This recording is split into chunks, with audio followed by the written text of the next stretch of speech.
ಭೀಮೆಯ ಒಡಲಿಗೆ ಕಲ್ಮಶ ಸೇರಿ ಭೀಮೆಯ ಒಡಲಿವತ್ತು ಮಲಿನವಾಗಿ ಆ ಭೀಮೆಯ ಒಡಲಿನಲ್ಲಿ ಇರುವಂತ ಜಲಚರಗಳ ಮಾರಣ ಹೋಮವಾಗಿ ಭೀಮೆಯ ನೀರನ್ನ ಅವಲಂಬಿಸಿರುವಂತ ಜನ ಇವತ್ತು ಆ ವಿಷ ನೀರನ್ನ ಕುಡಿದು ತಮ್ಮ ಜೀವನ ಬದುಕು ಎಲ್ಲವೂ ಕೂಡ ಇವತ್ತು ಹಾಳಾಗ್ತಾ ಇದೆ.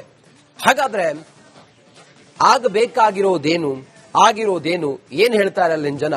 ಇದೆಲ್ಲದರ ಬಗ್ಗೆ ಹೆಚ್ಚಿನ ಮಾಹಿತಿಯೊಂದಿಗೆ ನಮ್ಮ ಕಲಬುರಗಿಯ ಪ್ರತಿನಿಧಿ ಓಂ ಪ್ರಕಾಶ್ ಮುನ್ನೂರ್ ಈಗ ನಮ್ಮ ಜೊತೆಯಲ್ಲಿ ನೇರ ಸಂಪರ್ಕದಲ್ಲಿದ್ದಾರೆ. ಓಂ ಪ್ರಕಾಶ್, ಭೀಮೆಯ ಒಡಲನ್ನ ಮಲಿನ ಮಾಡ್ತಿರೋರು ಯಾರು? ಇದೆಷ್ಟು ಗಂಭೀರವಾದ ವಿಚಾರ, ಸರ್ಕಾರ ಎಷ್ಟು ಸೂಕ್ಷ್ಮವಾಗಿ ಇದನ್ನ ಪರಿಗಣಿಸಿದೆ? ಓಂ ಪ್ರಕಾಶ್.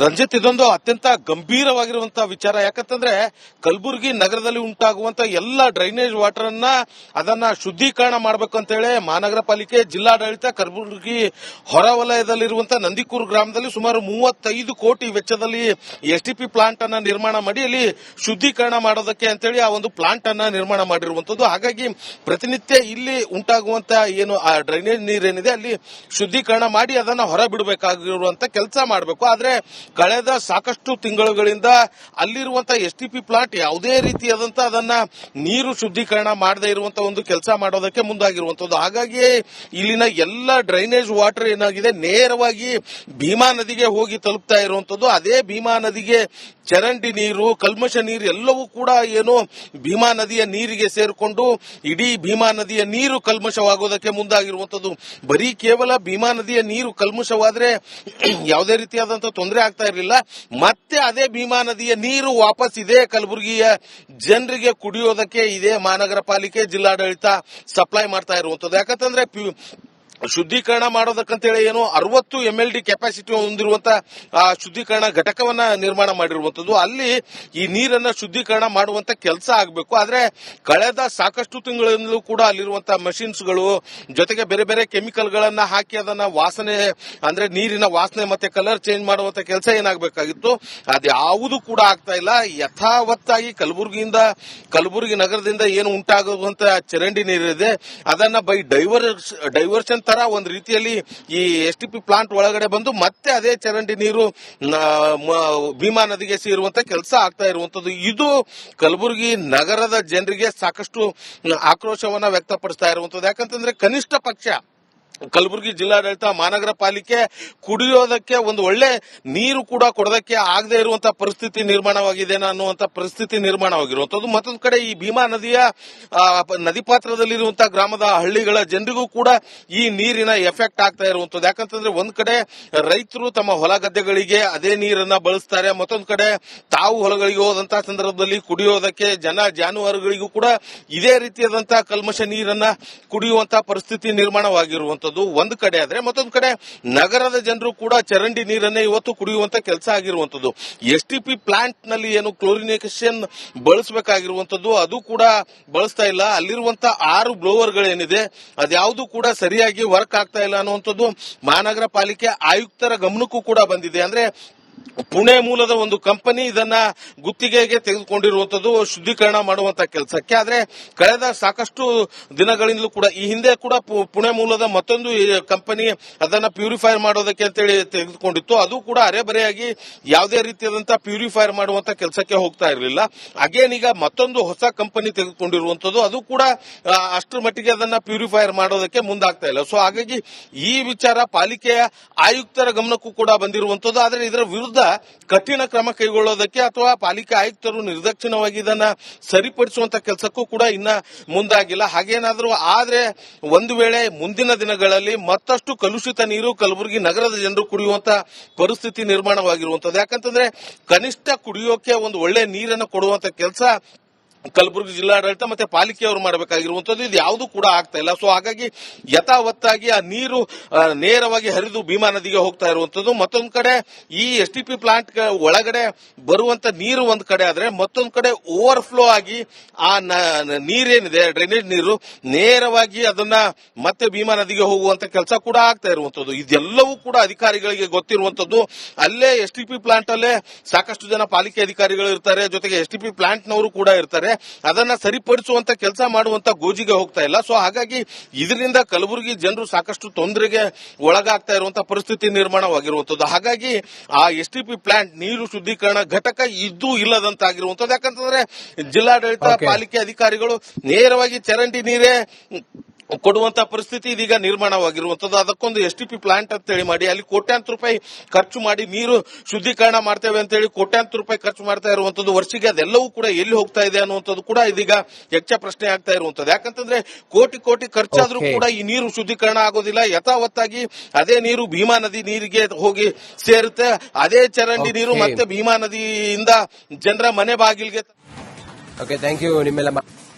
ಭೀಮೆಯ ಒಡಲಿಗೆ ಕಲ್ಮಶ ಸೇರಿ ಭೀಮೆಯ ಒಡಲಿವತ್ತು ಮಲಿನವಾಗಿ ಆ ಭೀಮೆಯ ಒಡಲಿನಲ್ಲಿ ಇರುವಂತ ಜಲಚರಗಳ ಮಾರಣ ಹೋಮವಾಗಿ ಭೀಮೆಯ ನೀರನ್ನ ಅವಲಂಬಿಸಿರುವಂತ ಜನ ಇವತ್ತು ಆ ವಿಷ ನೀರನ್ನ ಕುಡಿದು ತಮ್ಮ ಜೀವನ ಬದುಕು ಎಲ್ಲವೂ ಕೂಡ ಇವತ್ತು ಹಾಳಾಗ್ತಾ ಇದೆ.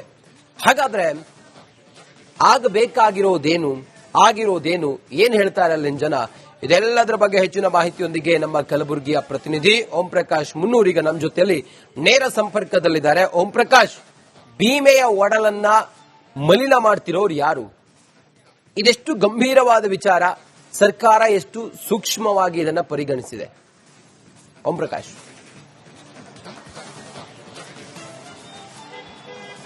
ರಂಜಿತ್, ಇದೊಂದು ಅತ್ಯಂತ ಗಂಭೀರವಾಗಿರುವಂತಹ ವಿಚಾರ. ಯಾಕಂತಂದ್ರೆ ಕಲಬುರಗಿ ನಗರದಲ್ಲಿ ಉಂಟಾಗುವಂತ ಎಲ್ಲ ಡ್ರೈನೇಜ್ ವಾಟರ್ ಅನ್ನ ಅದನ್ನ ಶುದ್ಧೀಕರಣ ಮಾಡಬೇಕು ಅಂತ ಹೇಳಿ ಮಹಾನಗರ ಪಾಲಿಕೆ, ಜಿಲ್ಲಾಡಳಿತ, ಕಲಬುರಗಿ ಹೊರವಲಯದಲ್ಲಿರುವಂತಹ ನಂದಿಕೂರು ಗ್ರಾಮದಲ್ಲಿ ಸುಮಾರು 35 ಕೋಟಿ ವೆಚ್ಚದಲ್ಲಿ ಎಸ್ಟಿಪಿ ಪ್ಲಾಂಟ್ ಅನ್ನ ನಿರ್ಮಾಣ ಮಾಡಿ ಅಲ್ಲಿ ಶುದ್ಧೀಕರಣ ಮಾಡೋದಕ್ಕೆ ಅಂತೇಳಿ ಆ ಒಂದು ಪ್ಲಾಂಟ್ ಅನ್ನ ನಿರ್ಮಾಣ ಮಾಡಿರುವಂತದ್ದು. ಹಾಗಾಗಿ ಪ್ರತಿನಿತ್ಯ ಇಲ್ಲಿ ಉಂಟಾಗುವಂತಹ ಏನು ಆ ಡ್ರೈನೇಜ್ ನೀರೇನಿದೆ ಅಲ್ಲಿ ಶುದ್ಧೀಕರಣ ಮಾಡಿ ಅದನ್ನ ಹೊರ ಬಿಡಬೇಕಾಗಿರುವಂತ ಕೆಲಸ ಮಾಡಬೇಕು. ಆದ್ರೆ ಕಳೆದ ಸಾಕಷ್ಟು ತಿಂಗಳುಗಳಿಂದ ಅಲ್ಲಿರುವಂತಹ ಎಸ್ಟಿಪಿ ಪ್ಲಾಂಟ್ ಯಾವುದೇ ರೀತಿಯಾದಂತಹ ಅದನ್ನ ನೀರು ಶುದ್ಧೀಕರಣ ಮಾಡದೇ ಇರುವಂತಹ ಒಂದು ಕೆಲಸ ಮಾಡೋದಕ್ಕೆ ಮುಂದಾಗಿರುವಂತದ್ದು. ಹಾಗಾಗಿ ಇಲ್ಲಿನ ಎಲ್ಲ ಡ್ರೈನೇಜ್ ವಾಟರ್ ಏನಾಗಿದೆ ನೇರವಾಗಿ ಭೀಮಾ ನದಿಗೆ ಹೋಗಿ ತಲುಪ್ತಾ ಇರುವಂತದ್ದು. ಅದೇ ಭೀಮಾ ನದಿಗೆ ಚರಂಡಿ ನೀರು, ಕಲ್ಮಶ ನೀರು ಎಲ್ಲವೂ ಕೂಡ ಏನು ಭೀಮಾ ನದಿಯ ನೀರಿಗೆ ಸೇರಿಕೊಂಡು ಇಡೀ ಭೀಮಾ ನದಿಯ ನೀರು ಕಲ್ಮಶವಾಗೋದಕ್ಕೆ ಮುಂದಾಗಿರುವಂತದ್ದು. ಬರೀ ಕೇವಲ ಭೀಮಾ ನದಿಯ ನೀರು ಕಲ್ಮಶವಾದ್ರೆ ಯಾವುದೇ ರೀತಿಯಾದಂತಹ ತೊಂದರೆ ಆಗ್ತಾ ಇರಲಿಲ್ಲ.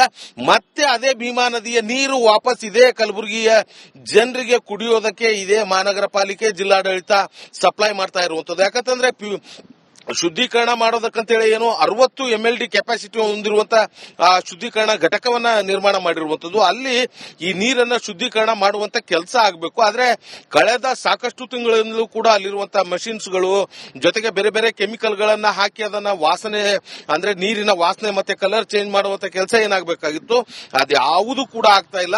ಯಥಾವತ್ತಾಗಿ ಕಲಬುರಗಿ ನಗರದಿಂದ ಏನು ಉಂಟಾಗುವಂತ ಚರಂಡಿ ನೀರಿದೆ ಅದನ್ನ ಬೈ ಡೈವರ್ಷನ್ ತರ ಒಂದು ರೀತಿಯಲ್ಲಿ ಈ ಎಸ್ಟಿಪಿ ಪ್ಲಾಂಟ್ ಒಳಗಡೆ ಬಂದು ಮತ್ತೆ ಅದೇ ಚರಂಡಿ ನೀರು ಭೀಮಾ ನದಿಗೆ ಸೇರುವಂತ ಕೆಲಸ ಆಗ್ತಾ ಇರುವಂತದ್ದು. ಇದು ಕಲಬುರಗಿ ನಗರದ ಜನರಿಗೆ ಸಾಕಷ್ಟು ಆಕ್ರೋಶವನ್ನ ವ್ಯಕ್ತಪಡಿಸ್ತಾ ಇರುವಂತದ್ದು. ಯಾಕಂತಂದ್ರೆ ಕನಿಷ್ಠ ಪಕ್ಷ ಕಲಬುರಗಿ ಜಿಲ್ಲಾಡಳಿತ, ಮಹಾನಗರ ಪಾಲಿಕೆ ಕುಡಿಯೋದಕ್ಕೆ ಒಂದು ಒಳ್ಳೆ ನೀರು ಕೂಡ ಕೊಡೋದಕ್ಕೆ ಆಗದೆ ಇರುವಂತಹ ಪರಿಸ್ಥಿತಿ ನಿರ್ಮಾಣವಾಗಿದೆ ಅನ್ನುವಂತ ಪರಿಸ್ಥಿತಿ ನಿರ್ಮಾಣವಾಗಿರುವಂತದ್ದು. ಮತ್ತೊಂದು ಕಡೆ ಈ ಭೀಮಾ ನದಿಯ ನದಿ ಪಾತ್ರದಲ್ಲಿರುವಂತಹ ಗ್ರಾಮದ ಹಳ್ಳಿಗಳ ಜನರಿಗೂ ಕೂಡ ಈ ನೀರಿನ ಎಫೆಕ್ಟ್ ಆಗ್ತಾ ಇರುವಂತದ್ದು. ಯಾಕಂತಂದ್ರೆ ಒಂದ್ ಕಡೆ ರೈತರು ತಮ್ಮ ಹೊಲ ಗದ್ದೆಗಳಿಗೆ ಅದೇ ನೀರನ್ನ ಬಳಸ್ತಾರೆ, ಮತ್ತೊಂದು ಕಡೆ ತಾವು ಹೊಲಗಳಿಗೆ ಹೋದಂತಹ ಸಂದರ್ಭದಲ್ಲಿ ಕುಡಿಯೋದಕ್ಕೆ ಜಾನುವಾರುಗಳಿಗೂ ಕೂಡ ಇದೇ ರೀತಿಯಾದಂತಹ ಕಲ್ಮಶ ನೀರನ್ನ ಕುಡಿಯುವಂತಹ ಪರಿಸ್ಥಿತಿ ನಿರ್ಮಾಣವಾಗಿರುವಂತದ್ದು ಒಂದು ಕಡೆ. ಆದ್ರೆ ಮತ್ತೊಂದು ಕಡೆ ನಗರದ ಜನರು ಕೂಡ ಚರಂಡಿ ನೀರನ್ನೇ ಇವತ್ತು ಕುಡಿಯುವಂತ ಕೆಲಸ ಆಗಿರುವಂತದ್ದು.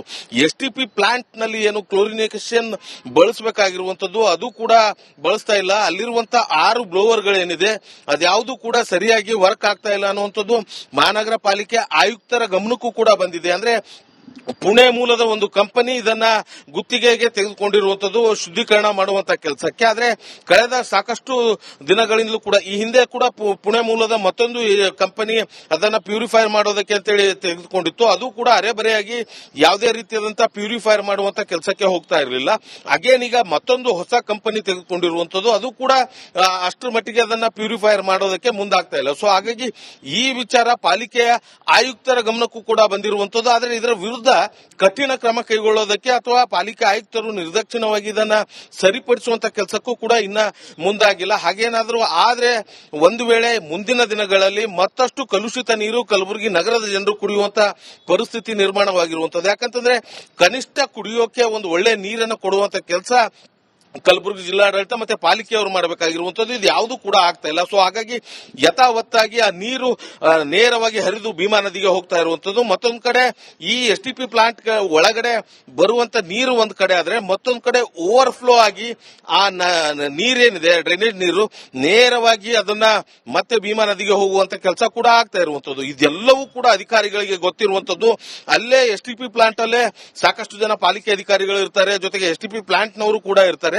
ಅದನ್ನ ಸರಿಪಡಿಸುವಂತ ಕೆಲಸ ಮಾಡುವಂತ ಗೋಜಿಗೆ ಹೋಗ್ತಾ ಇಲ್ಲ. ಸೊ ಹಾಗಾಗಿ ಇದರಿಂದ ಕಲಬುರಗಿ ಜನರು ಸಾಕಷ್ಟು ತೊಂದರೆಗೆ ಒಳಗಾಗ್ತಾ ಇರುವಂತಹ ಪರಿಸ್ಥಿತಿ ನಿರ್ಮಾಣವಾಗಿರುವಂತದ್ದು. ಹಾಗಾಗಿ ಆ ಎಸ್ಟಿಪಿ ಪ್ಲಾಂಟ್ ನೀರು ಶುದ್ಧೀಕರಣ ಘಟಕ ಇದ್ದು ಇಲ್ಲದಂತಾಗಿರುವಂತದ್ದು. ಯಾಕಂತಂದ್ರೆ ಜಿಲ್ಲಾಡಳಿತ ಪಾಲಿಕೆ ಅಧಿಕಾರಿಗಳು ನೇರವಾಗಿ ಚರಂಡಿ ನೀರೇ ಕೊಡುವಂತ ಪರಿಸ್ಥಿತಿ ಇದೀಗ ನಿರ್ಮಾಣವಾಗಿರುವಂತದ್ದು. ಅದಕ್ಕೊಂದು ಎಸ್ಟಿಪಿ ಪ್ಲಾಂಟ್ ಅಂತೇಳಿ ಮಾಡಿ ಅಲ್ಲಿ ಕೋಟ್ಯಾಂತರ ರೂಪಾಯಿ ಖರ್ಚು ಮಾಡಿ ನೀರು ಶುದ್ಧೀಕರಣ ಮಾಡ್ತೇವೆ ಅಂತೇಳಿ ಕೋಟ್ಯಾಂತರ ರೂಪಾಯಿ ಖರ್ಚು ಮಾಡ್ತಾ ಇರುವಂತದ್ದು. ವರ್ಷಿಗೆ ಅದೆಲ್ಲವೂ ಕೂಡ ಎಲ್ಲಿ ಹೋಗ್ತಾ ಇದೆ ಅನ್ನುವಂಥದ್ದು ಕೂಡ ಇದೀಗ ಯಕ್ಷ ಪ್ರಶ್ನೆ ಆಗ್ತಾ ಇರುವಂತದ್ದು. ಯಾಕಂತಂದ್ರೆ ಕೋಟಿ ಕೋಟಿ ಖರ್ಚಾದ್ರೂ ಕೂಡ ಈ ನೀರು ಶುದ್ಧೀಕರಣ ಆಗೋದಿಲ್ಲ. ಯಥಾವತ್ತಾಗಿ ಅದೇ ನೀರು ಭೀಮಾ ನದಿ ನೀರಿಗೆ ಹೋಗಿ ಸೇರುತ್ತೆ.